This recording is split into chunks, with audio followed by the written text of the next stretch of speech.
Hi all, ಇದು Friday mini vlog. ನಮ್ಮ ಯಜಮಾನ್ರು ಹೇಳಿದ್ರು ನೀನು ರೆಡಿ ಮಾಡಿಕೊಡು, ನಾನು ಪೂಜೆ ಮಾಡ್ತೀನಿ ಅಂತ. ಸೊ ಅವ್ರಿಗೋಸ್ಕರ ಎಲ್ಲ ರೆಡಿ ಮಾಡಿಕೊಟ್ಟೆ. ತಿಂಡಿಗೆ ಉಪ್ಪಿಟ್ಟು ಮಾಡಿದ್ದೆ. ನನ್ನ ಮಗ ಅಮ್ಮ ನಂಗೆ ಉಪ್ಪಿಟ್ಟು ಬೇಡ, ನಂಗೆ ಫ್ರೈಡ್ ರೈಸ್ ಬೇಕು, ಪನ್ನೀರ್ ಫ್ರೈಡ್ ರೈಸ್ ಬೇಕು ಅಂತ ಹೇಳ್ತಿದ್ದ. ಸೊ ಅವನಿಗೋಸ್ಕರ ಸಂಜೆ ಮಾಡಿಕೊಡ್ತೀನಿ ಅಂತ ಹೇಳಿ ಇಬ್ಬರನ್ನು ಕಳಿಸ್ದೆ.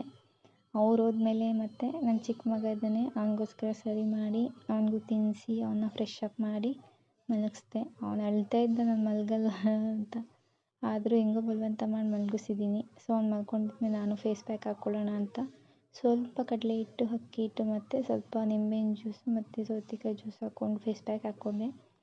ಮತ್ತು ನನ್ನ ಮಗ ಬರ್ತೀನಿ ಅಂತ ಹೇಳಿದಾಗ ಮತ್ತೆ ಫ್ರೈಡ್ ರೈಸ್ ಮಾಡೋಣ ಅಂತ ಹೇಳ್ಬಿಟ್ಟು ಅವನಿಗೋಸ್ಕರ ಎಲ್ಲ ರೆಡಿ ಮಾಡಿಕೊಂಡು ಫ್ರೈಡ್ ರೈಸ್ ಕೂಡ ರೆಡಿ ಮಾಡ್ತಾಯಿದ್ದೀನಿ.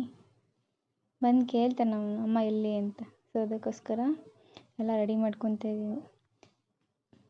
ಕ್ಯಾರೆಟು ಮತ್ತು ಬೀನ್ಸು ಮತ್ತು ಕೋಸು ಮತ್ತು ಕ್ಯಾಪ್ಸಿಕಮು ಎಲ್ಲ ಹಾಕ್ಬಿಟ್ಟು ಸ್ವಲ್ಪ chilli powder, garam masala, coriander powder ಹಾಕ್ಕೊಂಡು ಫ್ರೈ ಮಾಡ್ಕೊಳ್ಳೋಣ. ಫ್ರೈ ಮಾಡ್ಕೊಂಡು ಸಾಲ್ಟ್ ಹಾಕ್ಕೊಂಡು